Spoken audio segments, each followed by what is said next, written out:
عبداللہ بن دینار سے روایت ہے کہ انہوں نے حضرت ابن عمر رضی اللہ عنہما سے سنا۔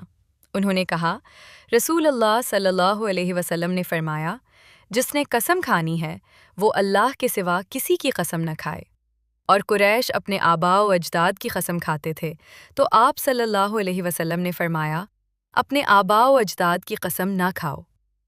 اس حدیث میں نبی کریم صلی اللہ علیہ وسلم نے غیر اللہ کی قسم کھانے سے سختی سے منع فرمایا ہے۔ اسلام میں قسم کھانا ایک قسم کی تعظیم، عزت و توحید ہے، اور ایسی تعظیم صرف اللہ تعالیٰ کے لیے مخصوص ہے۔ قسم دراصل اس ہستی کی گواہی ہوتی ہے جسے انسان سب سے بڑا اور قادر مطلق مانتا ہے۔ جب کوئی شخص کسی کی قسم کھاتا ہے تو وہ اسے اپنے نزدیک سب سے زیادہ معزز اور گواہ تسلیم کر رہا ہوتا ہے۔ اسی لیے اللہ کے سوا کسی اور، جیسے اپنے باپ دادا، کعبہ یا کسی بزرگ کی قسم کھانا منع ہے، کیونکہ یہ شرک اصغر، چھوٹا شرک کے زمرے میں آتا ہے۔ اسلام سے پہلے قریش اور دیگر عرب قبائل اپنے آباء و اجداد کی بہادری اور شرافت پر بہت فخر کرتے تھے، اس لیے وہ بات بات پر اپنے باپ دادا کی قسمیں کھاتے تھے۔ نبی کریم صلی اللہ علیہ وسلم نے اس جاہلیت کی رسم کو ختم فرمایا۔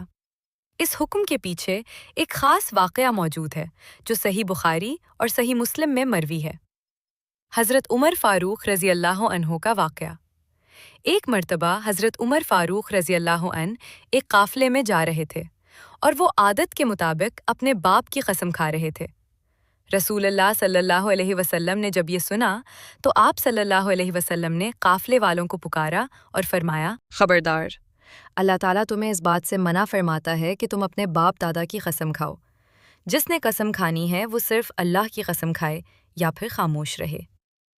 حضرت عمر فاروق رضی اللہ عنہ پر اس ہدایت کا اتنا گہرا اثر ہوا کہ وہ فرماتے ہیں، خدا کی قسم، جب سے میں نے نبی کریم صلی اللہ علیہ وسلم کو منع فرماتے سنا، میں نے کبھی جان بوجھ کر کسی اور کی قسم نہیں کھائی، اور نہ ہی کسی اور کی زبان سے ایسی قسم کو دہرایا، یعنی نقل کفر کے طور پر بھی نہیں کہا۔ اگر یہ پیغام آپ کو اچھا لگا ہو تو اسے لائک اور شیئر ضرور کریں تاکہ دوسروں کو بھی نیکی کی دعوت ملے۔ اللہ حافظ۔